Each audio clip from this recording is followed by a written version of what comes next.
Hi, class. Welcome to week 5. I look forward to reading your material from your paper this week. So just so you know a little bit about grading, I think I've maybe have explained this before, but I usually, go through the week and read all your discussion boards. So this week I have, your discussion boards and your paper. So it's going to be a lot. So please be patient with me. If I haven't gotten to you and you're like, it's Thursday, it's not that I've forgotten or I don't plan to. It's just there's a lot to look at. So just be patient and I will get to that as soon as I can. This week we're talking about inauthentic sexuality. That's the subheading in your book for Balsic and Balsic. I so sexual harassment, rape, pornography, sexual addiction, all things sometimes that can cause, well, not sometimes, that do cause problems that are unhealthy experiences with sexuality, with sexual encounters. Sexual harassment in the last few years has blown up. We had the Me Too movement, which has been huge, has changed a lot of things. We kind of even began some of cancel culture, right? Which all good things in some ways, in some aspects, in the sense of like people shouldn't get away with treating people as if they're not real, feeling like they can sexual like administer sexual misconduct and feel like they can get away with it or get something out of it in order to give someone a job or, the Harvey Weinsteins of the United States of America. And consent has become huge. Consent is something that we talk about a lot in therapy. Even when I talk about consent, I remember there was this radio message, and I think it had to do with um, medications and like um, basically talking about like, do you have sex with a person that's unconscious? And so the radio, the commercial was saying like no means no and silence means no, and then it just went silent on the radio. And I found that to be so impactful because we have situations where people will take advantage of somebody else even if they're unconscious. It's probably not a smart idea to have sex with someone who is highly intoxicated and or under the influence of drugs. And so we had that situation with the Stanford, I think it was a student athlete, son of a judge, who sexually assaulted a girl who was totally inebriated out of it. And this other students like jumped into the situation, and he did receive some level of punishment, but then that was up to speculation because of his dad being a judge and all the things of influence. And but again, like no means no, no ability to consent means no. And really making sure nowadays especially that if you're going to enter into an intimate type relationship with someone or even a hookup type situation, that this person is willing and wants to have sexual intimacy or relations with you. That is huge. And so talking to clients about that, especially young people about that, it's really important. Because to be labeled as someone who says, to be labeled with a title of like you assaulted me is one, not a great label. And so you want to be very conscientious with whatever decisions young people are getting into, because that's something that could really mess up somebody's life. And it, it's important. It's important to make sure whatever partner somebody is with, that they're consenting, even in marriage. I've had clients come in and their husband says that they can have sex with them because they're their husband. And I tell them that that is rape. And if the person's not consenting, even if it's wife, that doesn't mean you get to have sex with them. So there's a lot of, and some of that could be culture, things of that nature, but that doesn't matter when it comes to law. And so that is illegal. That could be that is something you could get arrested for, get charged with, things of that nature. Okay. And so being violated sexually is very, very, very traumatizing. And it affects a person very deeply. Sexual abuse is broadly defined as a sexual act imposed on a child or person who lacks emotional and or, mature mature like mental health or cognitive health or development. That person sometimes is in a dominant position, and they lure a child in or groom a child to be participating in that. You could even have sexual kind of misconduct happen with even an older person, like a person who's a teenager or a person who's like, they feel like they have to because that person seems like they have authority or power. We see this in documentaries like the R. Kelly story. A lot of those girls were older. Now, some were younger, like 13 or 14, but some of them were 16, 17, but it's like this person had power, this person had prestige, this person had something they wanted, and then they get in these situations that are really unhealthy and very abusive. And so, that's something that can deeply affect a person. It deeply affects how they view themselves, how they view others, future intimate relationships. Trauma can cause post-traumatic PTSD, post-traumatic stress syndrome, which definitely needs to be addressed, because people can become triggered. There's a lot of things that can happen as a result of someone being violated in a very vulnerable way. Some people become hypersexual, some people become hyposexual, so they don't want to have sex. Sometimes it can affect someone's sexuality. There's a lot of things that can happen as a result of trauma, and sexual trauma. Um, I would say sexual abuse is something that obviously happens to both men and women. I think women, you hear of women talking about it more than men, but it happens to both. Um, of children who are sexually abused, females are at higher risk than males. Um, but that could be based on reporting, right? People don't report. There's a lot more that has come into light when you think of different documentaries, different movies that we've seen of recent, where it's like people have been exposed for the things that they've done, which is great because that causes, awareness, causes other people to come forward and to be open. I think of the Sandusky thing that happened at Penn State.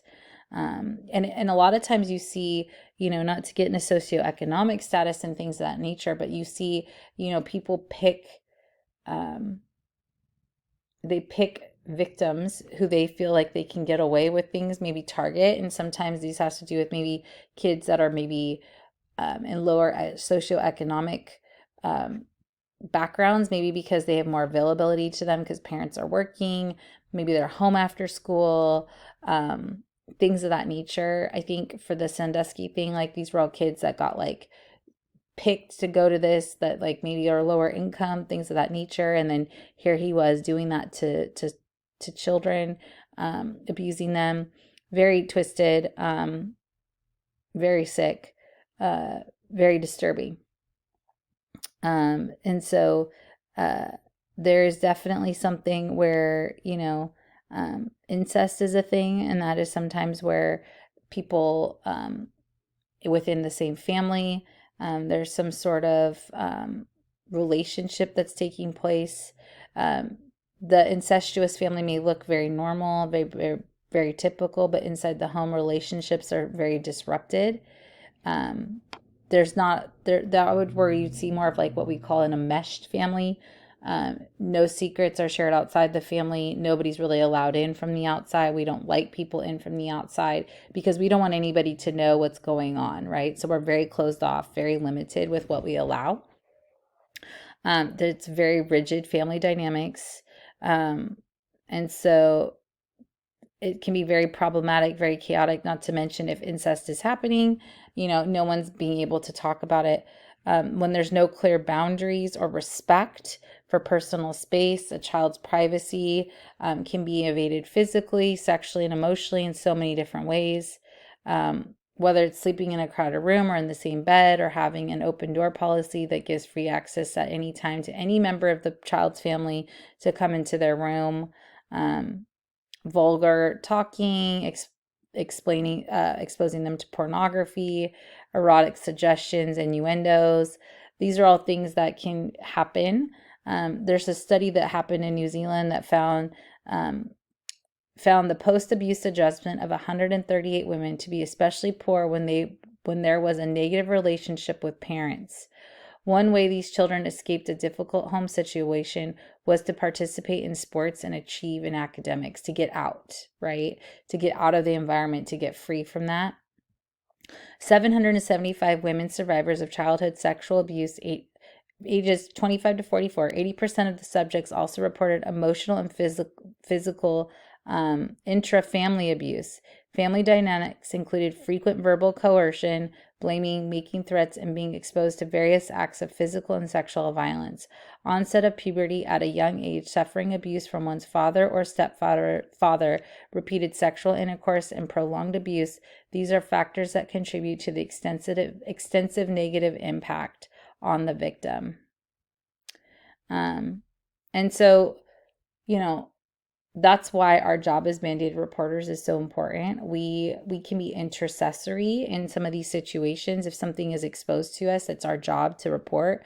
Whether we believe the person or not, that's irrelevant. It's your license, it's your job. That's what we're supposed to do. You learned about that in law and ethics to some degree. Not to say reporting is always easy, not that it's hard, meaning like to call and to give information isn't hard. Sometimes we worry about like the consequences of that, right? But that's where we have to remember it's just our job. It's the job of the investigators to investigate. So we just need to let us do our job of like reporting, and it's up to them to see if what is being said is true or accurate. Sometimes we can see very unhealthy dynamics in families, and maybe it's not something that's said, or maybe it's not clear enough to report, but it's like you're watching it because you're like, something's off here. It doesn't make sense. It doesn't feel right. And so, it's not our jobs to be investigators, but it's something that we might keep in the back of our head. Like something seems strange. And it might be important to keep an eye on that or be mindful of that. Now, pornography. Pornography is one of those things that is very detrimental. Your clients might have a very spread view on like what they think porn is. Some people may watch porn occasionally. Some people have an addiction to pornography. A few different people lately, I think it was Russell Brand and it was Billie Eilish, who've talked about how detrimental porn has been to their life. How it's ruined their brain, which is pretty sad. And they were both exposed at young ages, I think 12, 13. The ability to be exposed to porn at a young age is so much easier with the access that we have on the internet. And that's why it's so important for parents to be very aware of what access they give their children with the internet. Yes, it's great to have the internet. Yes, it's, it can do a lot of great things, but there can be a lot of harm as well due to the internet. It dehumanizes people, pornography does. And pornography, like drugs, you start with one thing and it usually can go down to a road to a very dark road, which maybe gets into more intense pornography, or maybe the ages of the people start to get younger because what was doing it for you at the beginning doesn't do it for you now. And that's where a person could start getting in really big trouble, right? With the law. Maybe they're watching BDSM.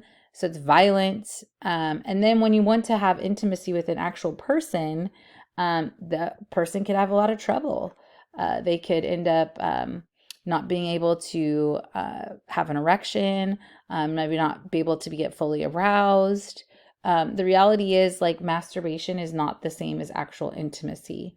And so to think like I can watch a lot of porn and it's not going to affect my sex life is probably not a very accurate thing. And so you might have clients that start saying like, oh, they have these issues in the bedroom.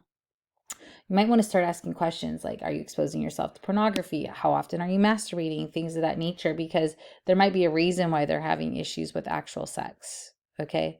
Like one of my professors told me many years ago, like if basically like if you're expecting what's happening on the TV or the screen to be happening in your bedroom, you might as well leave money at the nightstand, because like what's going on is so not real. It's not real life. It's film. It's edited. It's stopped. It started. It stopped. It started to get right angles and things of that nature. It's really not at all real life. And so to have that expectation of a partner is pretty unrealistic. But pornography is a major issue. As a mom of sons, 4 sons, I very much am like fearful of that. So I try to really regulate access to any sort of technology. I don't think we realize what we give our children when we hand them a device. The World Wide Web is a very scary place for so many reasons. And so even educating parents as a clinician on like what they have a right to do as a parent as far as being conscientious of what their children are exposed to or taking their phones away. We talk about sexting, all those kinds of things. I'm not saying that with my kids yet, but those are things that I talk about with clients, like sexting, like don't put things out there that you can't take back. I think there's a documentary, I'm not saying you should watch it, but there's this very interesting documentary on Netflix. It's called the Most Hated Man on the Internet, and he developed revenge porn, and became so toxic, and it goes down this very interesting path. If you watch the documentary, or some of you probably have seen it, but very, very, once a picture's out there, it's out there. And I try to explain that to people, like people have access to you. I've had situations where clients have talked about their friends' pictures getting put on Twitter. um, you know, young people making really stupid decisions with someone being vulnerable with them, and that's really cruel. Maybe they don't understand it at the time, but how cruel that is. But that could like really damage someone. So there's a lot of choices that we can make that can be so damaging and can damage others. And we need to be mindful, right? And so trying to encourage our clients to be mindful of the choices and decisions they make, especially adolescents, even young, older adults, as they go into maybe the dating scene, they're trying to do internet dating, all these things, and they're trying to navigate. And it's like, you just have to remember what you put out there, you can't necessarily get back. Um, and so to be mindful of that. Sexual addiction is a huge issue. A lot of high risk behavior. Sexual addiction can exist in marriage. It can exist outside of marriage. It can exist at a young age. And it's no different than any other addiction, except that it's involving sex. The hard part with sex is, like maybe too with some of drugs, is there could be STIs that are transmitted. You could give them to a partner that doesn't realize the person has a problem. It's going to affect your life. It causes depression, anxiety, things of that nature. A lot of high risk behavior, maybe being with prostitutes, maybe being with men and or women. A lot of secrecy, hiding, never a good thing. Okay. And so there's sexual abuse. I mean, not sexual abuse. There's sexual addicts groups, anonymous. And so that is something that people can do and participate in to get help, to understand they're not alone. A lot of, maybe it's dealing with their own personal trauma, and maybe they were sexualized at such a young age. It became a coping skill, a soothing mechanism. Whatever it may be, it's important for it to get addressed. So that's a great referral for clients. There is confidentiality in the group, things of that nature. So anyways, just highlighting some things, kind of a heavier subject matter, not as like, not fun. It's sad, it's upsetting. Just makes you aware of like, what's out there. There's a lot of things out there that are very scary and not safe. So I wish you the best this week. Week 5, we're almost done. Week 8, we will not have a live lecture because you guys are wrapping up everything with capstones. We're almost there. I can't believe it's October already. I'm wearing my orange today. And it was kind of fall this morning, so which was actually nice. It wasn't like a bazillion degrees. We're hopefully through the heat waves. Anyways, if you guys need anything, need help with anything, please let me know. Thank you.